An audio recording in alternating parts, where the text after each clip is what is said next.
Hey, what's up? You are tuned in and back at the Bougie AF channel with your host, Shug Avery. I just got to the place in life I was just like, I don't know. I'm just bougie. Now let's get into the show. Hey, what's up? Welcome back to my channel, Bougie AF. You know what? I decided to throw an extra video in there that I didn't think I wanted to talk about it because I know a lot of people have talked about it and like everyone feels the same way. Kudos to Gammy on the Red Table Talk. But what I did want to, wait, before I go there, if this is your first time to my channel, don't forget to like, comment, and subscribe. And also follow me on Twitter and Instagram, and I'll put that down below. All right, so I didn't think I wanted to talk about this because, Gammy did a great job, and that's no shade to Jada because I fuck with her a lot. But I thought Gammy did a great job in expressing how a lot of us felt. But I also think when I came across this story, I had another thought in my mind, and that made me compassionate for Lori, the mother. And the reason why I say that, and we're going to see... I'm just going to play the beginning of what Gammy had to say because, like I said, I thought I agreed with her totally on everything that she had to say. So let me go ahead and start that. And if you don't know what this is about, this is Olivia Jade. If you are living on a rock, I think it was last March or April or something that her parents had got caught in that scandal where people, rich affluent people, were paying for their lazy ass kids that were in high school who didn't get the best of grades. They paid for them to get into some of the most prestigious universities. And I'm talking about it reached Harvard University, USC, which was Olivia Jade's, where she went to. They paid $500,000 each for each of their girls, I think, to get admitted to USC. They did things like say that they were on the road team. So they would come across as recruits with such probably mediocre grades. And look, I'm going to be the first one to say I did awful in high school. Like, awful, right? I think even so less that people are so surprised that I'm so smart. But at the end of the day, it just is what it is. But I did awful in high school, but I ain't had nobody pay for me to get in college, though, either. But anyway, so they paid for their two daughters to get in college. They pretended to be on road teams. They cropped their face on pictures and like they did the most for their daughters. And that was her parents. Lori, what is it? Lori Laughlin or something like that. Lori, if you watched, what was that show? Is it Family Matters for the two twins? No, it wasn't Family Matters. Oh my God. I can't think of it. But y'all know the Ashley and Mary Kate Olsen, their show when they were little babies. The aunt, okay? So the aunt on their show is married to like this super like famous designer. I think his brand is in the Target. So they got the money. They got the bag to do this type of stuff.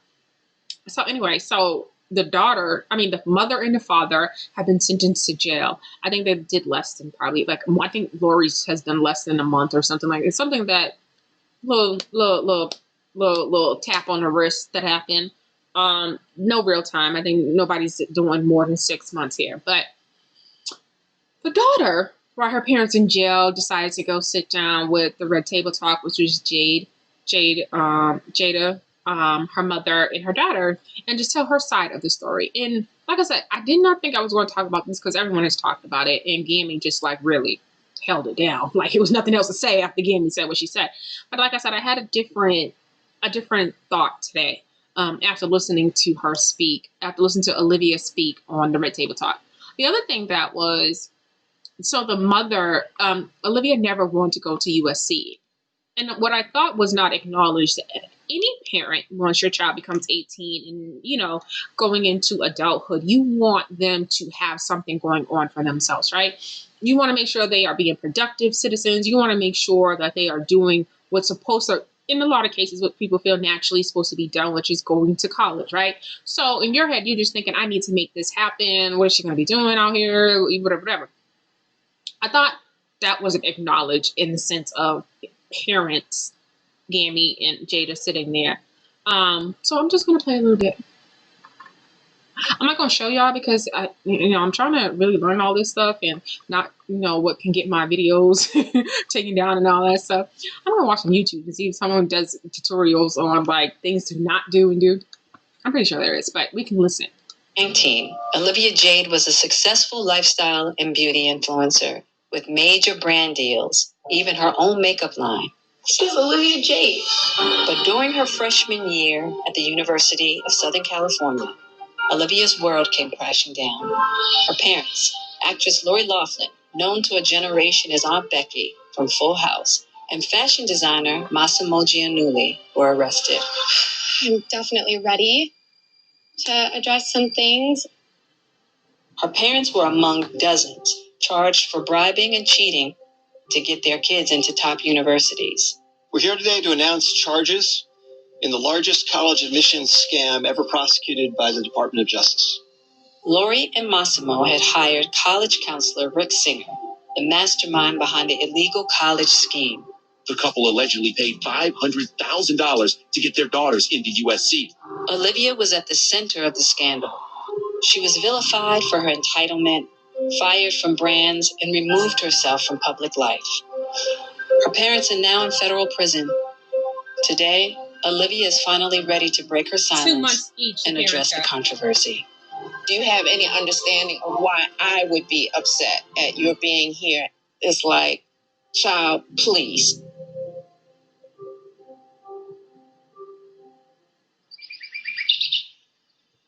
We are about to meet with a young lady, Olivia Jade.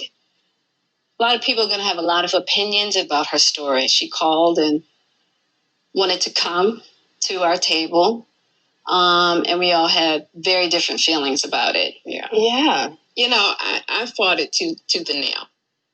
I just found it really ironic that she chose 3 Black women to reach out to for her redemption story. I feel like here we are, a white woman coming to Black women for support when we don't get the same from them. It's just, it's bothersome to me on so many levels. Her being here is the epitome of white privilege to me. I understand what... And I think that's so much, like, that is so important to, like, stop right there and to say about the support that we receive from white women. And I know there's a lot of white allies that we have out there, but I think more or less that we need white women to kind of actually be vocal and speak on their platforms and highlight some things that are happening within our community and kind of seem like they're our sisters in womanism. You get what I'm saying? And that doesn't necessarily happen. I also know that a lot of white women who, they may be sympathizers, they may even support us, but I think some people feel like if they throw money at a situation that they're down and they're helping fighting. And I think that's more or less why Black Lives Matter have so much money, why they've taken in so much money, because it is easier for people who do have money to, like, I ain't leaving, I ain't marching with nobody, but I'll send this cash out. And it makes them feel like they are doing something, right? They're being part of the solution by giving money. And when we're saying, you know, we actually kind of need you to do the other part of it, which is to speak out and be involved in saying, you know, that's not right, you know, across the board. I'm talking about things that affect Black girls. I'm talking about workplace. I'm talking about all of it. We need you guys to speak out. And when you see things are happening, just be a part of helping us make it, be a part of helping us, right? So when Say My Name, no, Me Too came out, it was like really the first time that we kind of got together and fought that type of situation. But something has to be said for the fact of the matter is when R. Kelly was originally charged with doing what he did, or, you know, there's other incidents where, you know, Black girls or Black women have came out and spoken against Black men, or even just treatment in general by men, that white women don't come out and support that, or they don't come out and be as vocal about that, right? So when you hear her say, like, we need you, like, yeah, we do. And we don't need your money. We don't need you to throw money at a situation. That's not helping us. You're coming from, but let me just be clear. I never want to be the thing that was done to me by white women. I never want to be that. Okay. I also believe that these are the kind of attitudes that feed the same thing that we're fighting. It's like people look at us, they say, you're Black and you're female, and they automatically put us in a category. Mm-hmm. So looking at her as being white, young, and privileged, and then putting her in a category, it's the same thing. So I just see it as this cycle. It's not our responsibility to raise her consciousness. There's going to be lots of people that agree with you. 100%. And we're going to get heat. Yeah, we're going to get heat. I also feel like this is a practice of compassion. To me, this young girl is reaping the repercussions of some actions of her parents. When I heard her story, it just reminded me of Jade and Willow and Trey. That's why I decided to do this video. Because Jada made Olivia a victim of, like, decisions were made for her, were made for Olivia. And I thought that was really wrong to Lori. And, you know, as she's about to go into, you know, she looked at it as though it was her children. I really, when I sat here and thought about it, like, I feel bad for Lori. And the reason why I feel bad for Lori, not to say that she's not wrong, right? That's not to say that what she did was dishonest. Not to say that, you know, that's really disgusting. I'm not saying any of that. But when you take the black and white and the hardships of black people out of it, I don't know what parent, black or white, does not try to give their child the leg up and try to get the best for them, right? So why I decided to talk about that. But you should have went up there and was like, you know what? My mother loves me. My father loves me. And I know that they are wrong for what they did, but I know they did it out of love for me. And I just didn't get that feel from her. I really got a feel as though she, in her mind, still thinks she's a victim of it all, right?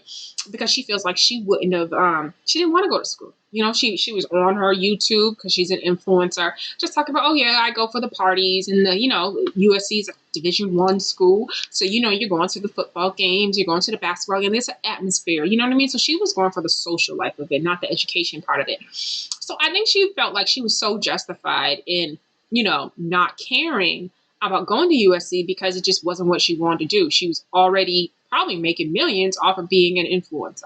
So this was more like my parents' fault. It's not even my fault. I didn't even want to go. That's how it came across. And that's why I wanted to do this video. Because I just wanted to say that, you know, I do feel bad for Lori. And because to just be out here and you're in jail for this ungrateful ass kid, it seems like it's just, you know. Look. It didn't remind me of them at all. It did for me. As a parent, I'm like, ooh, I've been in that position with me thinking I know what's best for my kids. And then they suffer the consequence of it. So you think that she didn't understand what was going on? Because they did the same thing for her sister. Bottom line, we can't act like we know exactly what happened. At the end of the day, that's where I feel like Willow, that there was no bottom line. That's real facts. This girl really did come up there and act like she was unaware that her picture was being placed on a road team's, somebody's head. Like, she really did come up there and act like she was unaware. And that's a real fact. Like, Amy's like, but they did it for her older sister. So she was quite aware that even, and let me check the age difference. She was quite aware that, oh, I don't, like, seeing it being done for her sister probably even place some complacency in her head for even attempting to be good in high school. Let's say they did it for her sister when her sister was when she was in 10th grade, her sister was a senior. I've always been told junior year and, like, you know, junior year going forward is really important. Like 10th year, really important to, you know, get into colleges and all this other stuff. So she's seen that. It's not like she changed and wanted to go to college. I think she really, like, went throughout life. It's like, I really don't want to go to college, but if my mom and them keep forcing it, I already know what they'll do to make it happen for me. You know what I'm saying? So that's why when Jada was like, bottom line, no, bottom line is that she knew that this was a possibility, and that it probably helped her or enabled her to continue just not to give a fuck. That's what it sounds like. I really feel like she gonna be okay. You know, and she's going to recover whether her ass was sitting at this table or not. Maybe, maybe not. That's not something that we could say. It's like this. Just because you have privilege, it doesn't exempt you. The fact that Willow, for so long, suffered in silence and even turned to self-harming herself because she didn't feel like she had a right to be hurt. I've had to deal with that part as well. People go, your kids are going to be fine because they're rich. We don't care. And that's painful. That's true. And it's not true. Exactly. I feel like Olivia deserves a space. Obviously you do, because you really can't compare your daughter coming to terms and letting you know about cutting herself to what is internally going on with her because of whatever her thoughts and feelings and experiences or whatever, to someone's dealing with college admissions. Like, that's apples and oranges that you can't really kind of compare. Because Grammy's right. This girl gonna be all right. Honestly, if she never came back over here, I kind of forgot. I kind of forgot about her. She's going to be all right. She's probably at home with her friends. It was like, I don't care about that. I told my parents I didn't want to go. I'm telling you how it is. I told my parents I don't want to go. That's their fault. I'm like, what am I supposed to do? I was just doing what they made me do. That's exactly how she looks at it. And sitting here having this conversation with you guys, you didn't hold her accountable for that. You guys let her walk away with probably having that mind frame of she had no control in this at all. But comparing it to Willow and her struggles, it's not the same. It's not the same. Because I fought it, and guess what? She gonna be sitting right there. That's what this table's about. This table's about growth. What I'm trying to do, listening to both of you guys, is I'm sitting in between the two truths and going, okay, there has to be a way that these can Blend and merge just a little bit, because both are 100% valid and true in their worlds. My feelings are what they are. Yeah. And that's okay. totally. Yeah. So let's carry on. Welcome to the red table. All right. Should we bring a chair out? Hi. Hey, Guys, Olivia. my heart is racing out of my chest. It's okay. Welcome. I'm at the table. How's everybody? Everybody's good. How are you feeling? I'm nervous. You guys Yeah. should feel my heart. It's like, but I'm excited. I think I'm definitely ready to address some things. And I will say, because of my experience with some white women who do this fragile person, this fragile being that they're able to present when they're wrong, wins them a lot of sympathy, makes people not hold them as accountable as, they would hold a Black woman. It's a lot of, you should know better, you're of age when it comes to us, or you should know better because that's what adults are, that's what adults, you know better as an adult. And I just feel like when they're able to do this, really soft like appearance, as though they're so fragile that they will break, that they kind of get away with what they do, right? Because it's not malicious on their end. You know what I mean? They're not trying to cause any harm.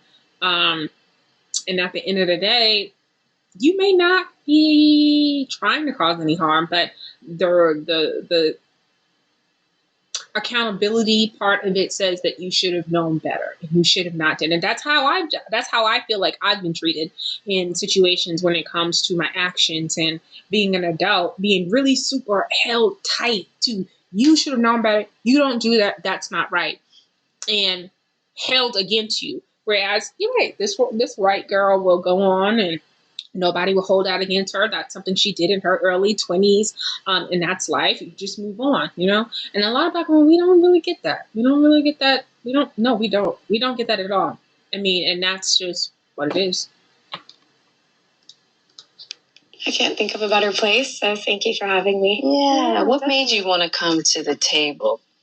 I think that this has been like a really eye-opening experience for me and situation. And although there's a lot of negative around it and there's a lot of mistakes and wrongdoings, right, it's led me to have a completely different outlook on a lot of situations. Right. I also felt like I wanted to be somewhere where I didn't feel like attacked and maybe I could feel more understood. I've watched the show and I think you guys are all amazing and it feels really safe. Yeah. But it also feels honest and it feels like we're going to all lay it out here and it's going to be like an open conversation, which is really important to me as well. Got it. Yeah. Why? And that's the other thing. I mean, like I said, I'm not here for Olivia Jade because why does she deserve a safe space? Why does she deserve a safe space? And that's not to say she deserves a hostile space. There was someone, I can't think of her name, but I follow her. She's a white girl on YouTube. And I like her. And what she said was like, y'all are rubbing that girl's feet. You know what I'm saying? And I like, what's her name? I want to find her. But she was like, y'all are rubbing her feet because she didn't deserve soft. She didn't deserve not being talked to like an adult. Like I'm sitting here and I'm watching Willow's face and it's already like, oh, it's like that right there. I'm looking at it right now. It's like that. I can show y'all. It's like that. And it's like, hold her. Talk to her like an adult. She's an adult. Talk to her like an adult. And why does she need all of this? This girl, if you go watch her YouTube, is just like so much sass. Yeah, she's sassy. So much sass. But yeah, that's. Your mom's been in prison for a few weeks. Yeah. Your dad just went. Yes. How's that been? It's been hard. I think for anybody, no matter what the situation is, you don't want to see your parents go to prison. Yeah. But also I think it's necessary for us to move on. Right. And move forward. So before they went, did you all not have any conversation about the circumstances and what went on? We definitely did. I think that what hasn't been super public is that there is no justifying or excusing what happened, because what happened was wrong. And I think every single person in my family can be like, that was messed up. That was a big mistake. But I think what's so important to me is like to learn from the mistake, not to now be shamed and punished and never given a second chance. Because I'm 21, I feel like I deserve a second chance to redeem myself, to show I've grown. Can you talk to them while they're in prison? I actually haven't spoken to either of them. There's a quarantine phase just because of COVID, so I think that is the reason, but I'm not too I just haven't heard anything, so I'm just waiting. Oh, wow. Yeah. How does that make you feel? It's so... I've never gone... And that's exactly what I said. It's like, she literally feels like, I'm young. Like, I'm going to make mistakes. And it just is what it is. And I'm going to, like, you should forgive me and don't, like, hold me there. And I need a second chance. Like, give me a second chance. I'm going to show you I'm going to grow. And that's that. In all actuality, you still haven't grown from even doing this. You still haven't grown. Like, even sitting here listening to you, there's no growth there. There's no real growth. Because you didn't take accountability for it and knowing that it was happening. You know, and that's true accountability. If she would have said, I knew it was happening, I was involved with it, but you just kind of threw your parents underneath the bus and made it seem like you were just going along with them because you were doing what you were told. And that long with that, I'm super close with my parents, especially my mom. She's like my best friend. So it's definitely been really hard not being able to talk to her, but I know she's strong and I know it's a good reflection period. I'm trying to look at the positives in situations, you know? Totally. And I know that it's a positive, that she's in there right now. She gets to... Okay, let me take that back. So when I said she hadn't spoke to her mother, she was talking about since she had been in, just not in overall since it happened. So let me correct that. Really rethink everything that happened, kind of figure out, you know, when she comes out, what she wants to do with what she's learned through all of this. Right. And I think that hopefully will be a blessing in the end. When you first heard about your parents' arrests, you were on spring break, right? Mm-hmm. I just remember getting a call and it was like, hey, Liv, have you talked to your mom? And I was like, no, why?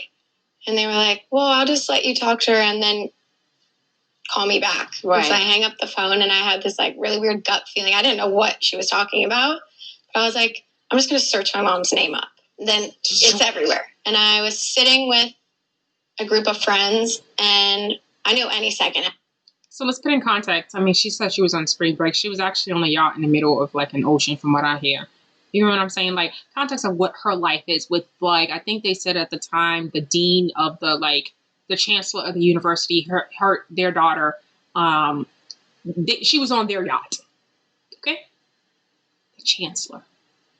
So when you talk about people who have influence and people's last names, this is the circles that you're able to get your child into, right? These are the circles that guarantee success for your child, actually, because they're friends with some of the most powerful people and their parents are working at companies that can help you get to places. Like when Gammy says that this girl is going to be all right, that's what it meant. She can never get another, I mean, I'm not saying if she never gets another influencer deal and never gets back to her YouTube, she's going to be all right. She's been covered. And that's what influence, that's what white privilege gives you. That's what money gives you. So I can see the aggravation with Gammy. Like, why do I got to talk to this child again? During the COVID, during the quarantine, during the people not having money, during the people losing their jobs, during the people being hungry, during the people being scared, during the people suffering depression, during the people killing themselves. Why do I gotta listen to this girl again? everybody was going to know too. If they didn't already. And I remember just like freezing and feeling so ashamed. I went home and hid myself for probably like 3 or 4 months. And school was still in session. Like I was technically, after spring break, I was going back to school. And I felt so ashamed and embarrassed. And although I didn't really 100% understand what just had happened, because there was a lot that when I was applying, I was not fully aware of what was going on. Right. So when I got home, I just felt so ashamed. I was like, I can't go back. And I'm not trying to be funny. I know Willow didn't go to school. I know Jada didn't. I just don't, I may be making an assumption. I don't think Jada went to college. And I know Gammy didn't go to college. Straight out of high school. So let's be, if you've gone and been in high school and you understand how GPAs work and all this other stuff, this girl was so aware of what she qualified to go to. You know what you qualify, like where you can get into school at. You know. So the fact that she had to go through the process of applying for USC, and like the mama sat there and filled out the applications by herself, she knew where her GPA was. She knew what she had to do to even be considered for the school. Again, this is how, probably doing a little bit of research and being able to say, girl, did you have the GPA to get in there on your own merits without doing that? Like that should have been a question. And then with that being said, she probably would have said no. She then should have said, so you didn't think it's strange that you were able to get into a school that you knew you didn't, on your own merit, qualified to get into? Certain questions going to get you, you get what I'm saying? And that's where it seemed like you needed a safe spot because Jada's not a journalist. Like she's not going to get, she tries to make everyone feel safe from coming through. So she knew it's like, this is calculated on her end, on Olivia's end. This is calculated. And I think more or less, I probably would want to ask Jada, are you personal friends with Lori? Do you know Lori? And that also was not something that was asked or she even addressed or even brought up herself. I feel like there could be some type of, I feel like Jada just felt bad for it. Like Hollywood parent trying to do the best they can in this crazy world with these kids and stuff. I think it was more of a sympathy thing. But like I said, there was just certain questions that should have been asked. We all know. If you got a 1.0 when you graduate high school, you going to them people's community college. And that's that. That's not to throw no shade, but that's just say we are quite aware of where you can go by senior year. I couldn't apply to Harvard. I sure as hell couldn't apply to USC when I graduated high school. So if I did, it was because I was guaranteed or I knew that it was going to work out on my behalf. That's that. This is wrong. But I just remember feeling embarrassed, ashamed, and getting the hell home. And did you go back to school or did you decide not to return? Yeah, I never went back. I was too embarrassed. Yeah, and you know what? I shouldn't have been there in the first place, clearly. So there was no point in me trying to go back. The fact that they didn't kick you out when they realized that, there should have been no option to go back. I seen another influencer on YouTube who talked about how she didn't get in. She would have been in that same class that Olivia went into. Like she'd have been the freshman with her. You took a spot from somebody's dream school, somebody who talked about how she did all this extra stuff. And, she did. And because when you are applying to college and you want to be the best candidate or you want to increase your odds to get into that college, you find out what other people did to get into it. You do all the community service. You pad your fucking high school stuff. Like you take classes that you don't even need to take. You an AP everything. And that's what the girl says. I took all these AP classes. Like she did the most to try to get into school. You know what I'm saying? So that's why I'm telling y'all, this girl was quite aware. From 9th grade on, she was quite aware of how, she could get through and probably still go to a great college. What were some of the repercussions throughout this whole situation? Because you're a beautiful, young, white woman who's been born into privilege, right? Exactly. And so there would be some people that would feel like she'll be fine. Like, I feel that way. Right. Clearly. Right. I feel like you will be fine. Right. Yeah. And that there are other people that wouldn't be fine. Right. Right. That's why it's hard because I'm not trying to come across like, oh, this situation, like, I'm not trying to victimize myself. I don't want pity. I don't deserve pity. We messed up. I just want a second chance to be like, I recognize I messed up. Right. And for so long, I wasn't able to talk about this because of the legalities behind it. I never got to say, I'm really sorry that this happened, or I really own that this was a big mess up on everybody's part. But I think everybody feels that way in my family right now. What do you think has been the most hurtful for you emotionally in this whole situation? I felt mostly like embarrassed and like ashamed of everything that's happened, and things I've lost, I guess, just from looking as an outsider. You could say I lost brand deals, or I lost followers, or whatever it was. But I really felt most moved by the fact that we did all of this and we're so ignorant. And I feel like a huge part of having privilege is not knowing you have privilege. Right. And so when it was happening, it didn't feel wrong. It didn't feel like, that's not fair. A lot of people don't have that. I was in my own little bubble, focusing about my comfortable world. Right. But I never had to look outside of that bubble. Right. But I also felt very misunderstood. And y'all know, because y'all know they like to try to say I'm Mrs. Irrelevant. I don't talk about things that matter. You know what I mean? And I think I'm more on point than some people when it comes to perspective. When I look at things that, I offer depth that some people don't have. Right? I think I wrote something. I had a friend who passed away from high school a few weeks ago. And I think a lot of times people think when you're pro-Black and, you support a Black agenda, that it means that you hate all white people, right? And I'm like, no, that's not what I mean. That's not how I feel. What I do know, I'm wise enough to know that all white people, there are not enough other white people I do know that I do love, right? That I do hold fondness for. There are not enough of them. That I'm aware of, right? But I'm also aware of growing up in a white town. We had a good amount of Black people, but what I'm also quite aware of is that if something is not a part of your life, and when I mean a part of your life, and just like if you're Black, you try to create a loving and warm and a bubble and environment for your kid. You try to do whatever you can to protect them. And so to have that expectation to think that as white people that they don't do the same thing is kind of weird, right? But on top of that, if they've never been exposed to understand what their white privilege is and how that works in society, and how would they teach their children to know that they have white privilege, right? So there's an ignorance that happens, and it's not purposefully. It's just what you naturally do. You are in a cultural bubble that supports your way of life. You don't mean to be ignorant to what's outside of that bubble, but it just naturally happens, right?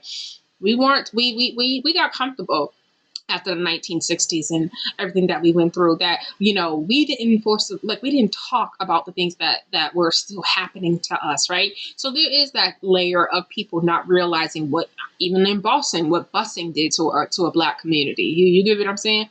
People are not quite aware of the damage that some of the things that have happened in our community, because it hasn't always been 2020 with electronics. It hasn't always been 2020 with information available to us.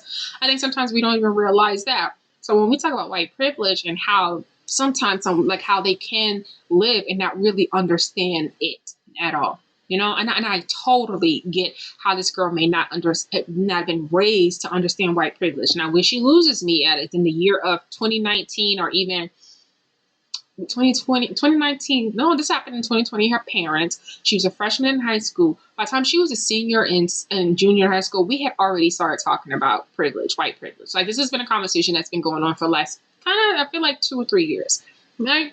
So she doesn't get the not knowing what her white privilege is, but she most definitely gets to she gets the pass of, I can see how, up until I think 2 or 3 years ago, I can see how someone could not understand how they may play a role in how what they do is a part of their white privilege and affects society, right? I can get that.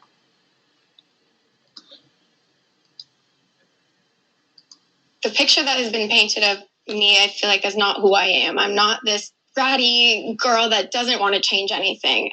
Also, I understand why people are angry, and I understand why people say hurtful things, and I would too if I wasn't in my boat. But you are a bratty girl that didn't want to change anything, because you literally was in college making YouTube videos talking about your privilege and how, I don't want to be here. I just go for the... You were quite aware of how you came across. You were quite aware of who your fan base is. You were quite aware of, you knew you were talking to little yous. You knew who you were talking to. And you knew they accepted you for who you are, because if they didn't, why would they be here? Right? So there's no need to change anything about myself. You guys love it, so I'm going to keep giving it. I'm pretty sure if she felt like she was getting negative feedback from the public, maybe she would have seemed more conscious and maybe developed or even faked it. But you were quite aware of that. Like, what you were putting out was pretty accepted, and it just was what it was.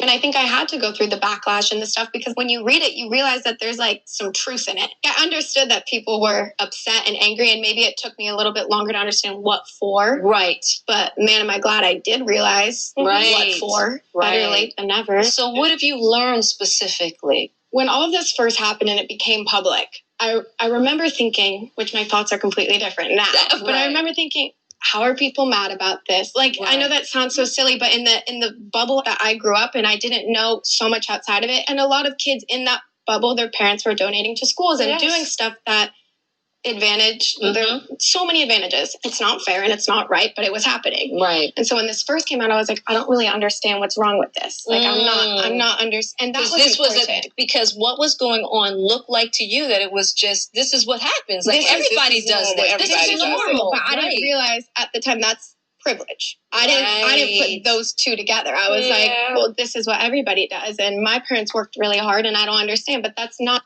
Girl. Girl, you know right from wrong.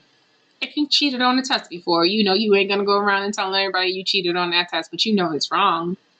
You don't announce it. Because if you thought this was so normal, if you thought this was so like, everyone's doing it, you probably would have been said something, right? You would have been said something if you thought it was just such an in thing to do. Trying to say that, trying not to tell someone that you know right from wrong. And I know, talking to my niece or talking to kids and, trying to teach them, you most definitely start telling them, nope, right from wrong. You know better than that. Would you admit that to the police? She got that concept early. She got that concept before this interview of right and wrong. She knew it in high school, right and wrong. Because if you thought this was so right, then why would anybody go to school, girl? Why would anyone try if everybody could do it? Bye. I'm just trying to gain these parts. That's not how it should be, and unfortunately, that's how it was. And I'm grateful for the situation to see that big change and that big difference in my own mind, to know, like, okay, Olivia, the fact that you were on YouTube and you were saying stuff like, I don't want to go to school. I just want to go party at school. I don't know how much of school I'm going to attend, but I'm going to go in and talk to my deans and everyone and hope that I can try and balance it all. But I do want the experience of, like, game days, partying. I don't really care about school. Like, the fact that you even could say those things just shows how fortunate you were, that you didn't have to worry about that, that you knew you were going to be okay without it. And that sits with me and makes me cringe. And it's embarrassing that I ever said those types of things. I not only said them, but edited it, uploaded it, and then saw their response to realize it was wrong. There was no, like, malicious intent behind it. I was never trying to hurt anybody or say those things to brag about my life. It was just, I was oblivious. And just a level of unconsciousness. Yeah, completely. And it's like, I sit here now and I'm like, well, how don't you realize stuff like that? That's embarrassing that did fly over your head. But so let me ask you if you have a clear understanding of what white privilege really is now. I understand that just based off my skin color, I already had my foot in the door and I was already ahead of everybody else. I think 100% I can recognize that. Going forward, I do want to do stuff to change that and to help that. And I had a really cool experience a few weeks back where I went downtown in the Watts area and I got to work with some kids in this after school program. And it was kind of just shifted my whole mentality, because when I was sitting with them and talking to them, and they all were so little, but they were so grateful for that education, that after school place that they could go away from their neighborhood to come back and have a little freedom and focus on their schoolwork. And I was watching all of them and I was thinking about my situation, and that I took all of that for granted. I didn't think that I was lucky to have that. I just expected it because that's what I grew up around. So it was a big shift in my head, knowing, like, okay, let's kind of start recognizing where the wrongs are in that. I was looking for something to work with, because I haven't been doing much, and I'm like, I want to work with something and feel good, and I want to give back. You want to give back. Yeah. To children who aren't as privileged. Exactly. And putting time into it too. And I'm just at the beginning, and I want to continue doing stuff and finding more things to do, but not just throw money at a problem, you know? Right. Like, I want to invest myself so I can start to understand. Your time. Yeah. I don't want to. That is so, like, that throwing money at a problem is so, like, I recently was at a job, and when the George Floyd stuff happened, and I was in a department, and at the time we were going through this training, everyone was supposed to be talking in the departments about how they feel about, like, everything that was going on in society at the time. And I just remember sitting in the overall big meeting with the other, like, with the heads of the companies and the managers, and then I was there with a manager from the department that I was in at the time. And I remember when it came time to him speaking, and he was like, yes, we've gotten together and we've talked about it. And I remember sitting there feeling so disrespected and so insulted by the fact that he had never spoken to me. I was supposed to be a member of the team. I never was a part of a conversation about how I feel about things that were going on in society at the time and George Floyd. But then his response on what the department was doing to better the situation was more of a throwing of money type of situation. It wasn't a hands-on. It wasn't this is what we talked about, and this is what, what we can do better within our department. It wasn't that. It was like more or less wanting to throw money at a problem. So insulting. You're not really trying to fix anything. More or less, my presence and more or less about what I probably will say will make you have to feel accountable, or make you have to challenge or feel challenged about how you may approach and look at things, right? So it's insulting. Act you're like, I've been doing all, like, I'm trying, I'm starting, I'm searching, I'm still learning, and it's taken me a minute to do, but I also think I needed to have that understanding and that mindset switch to be genuine while I'm doing stuff. Yeah. And I think if I were to come on here a year ago, this would have been a completely different conversation. Right. And so I needed to learn. Yeah. You know? So do you understand why different people in the community would be upset? Do you have any understanding of why I would be upset at your being here and what you all did? I would also love to hear it from you, because I feel like it's a good learning thing. I think I can understand how wrong it is, and we had the means to do something and we completely took it and ran with it, and it was something that was wrong. And I think what a lot of people, not that it matters, because nothing that happened it really can't be excused. Like, on paper, it's bad. It's really bad. But I think what a lot of people don't know is my parents came from a place of just, I love my kids. I just want to help my kids. Whatever's best for them. I've worked my whole life to, provide for my family. And I think they thought it was normal. Right. And I think that there was a college counselor involved who seemed legitimate and ended up not being legitimate. And in that community, it was not out of the ordinary. Right. And it's embarrassing to say that I didn't know. Yep. Right. The fact that she thinks and calls this guy who was helping people cheat and get into school as legitimate is really, again, there's still still something being lost here. Right? For her to say that this person is legitimate for her makes it, again, taking away of the accountability of being able to say, yes, I knew what I was doing was wrong.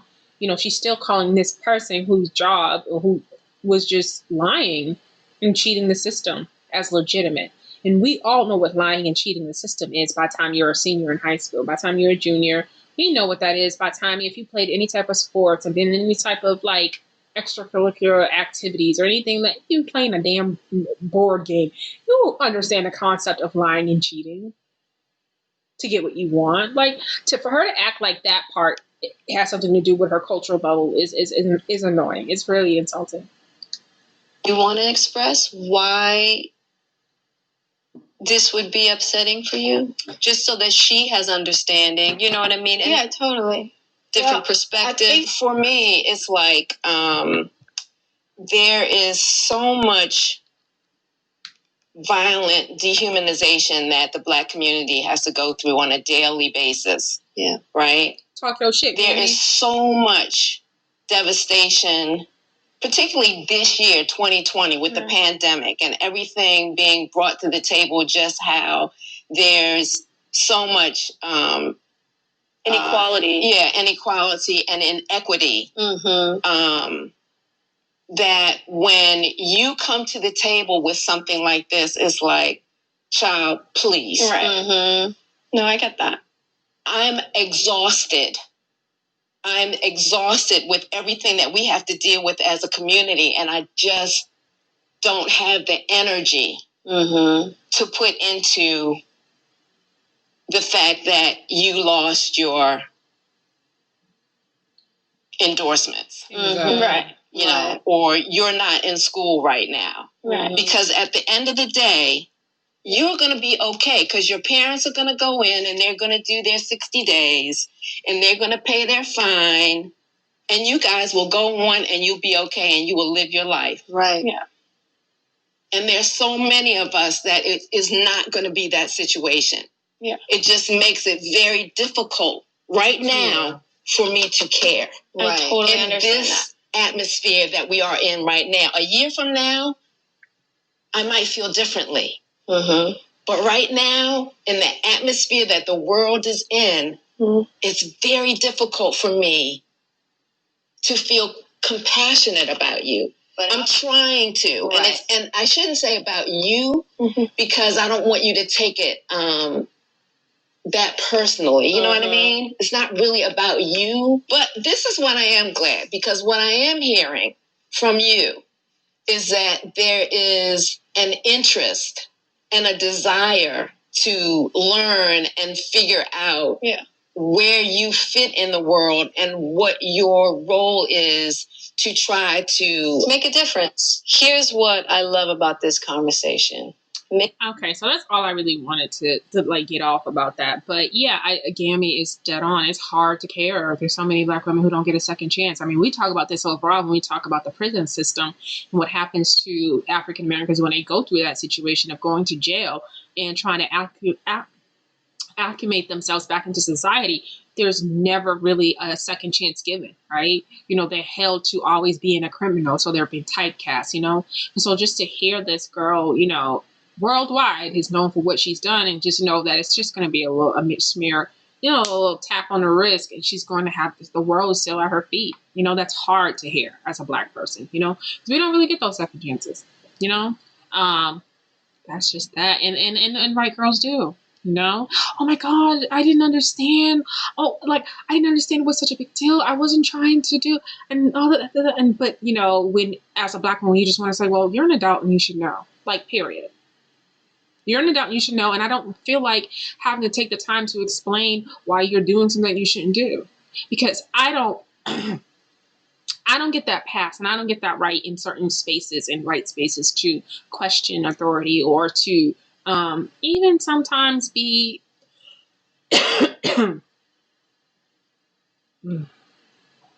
question authority, or to kind of, I want to make sure I use the right word, because I said this before in The Good Fight, and there's a character who plays, I think her name is Melissa. She plays the investigator. And some of her behaviors in the workplace, and like I said, I know it's a show, but I've been at workplaces where white women have really overstepped their boundaries and say things to like superiors who are a color or minorities that they should not do, right? That I'm told that I should not do, right?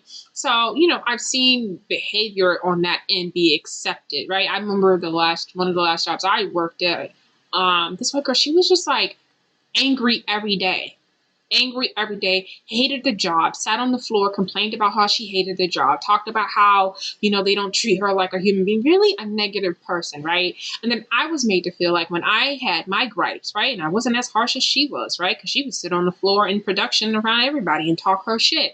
But the minute that I spoke up and talked about how I felt about how I was being treated and the things that were going on, you're being negative.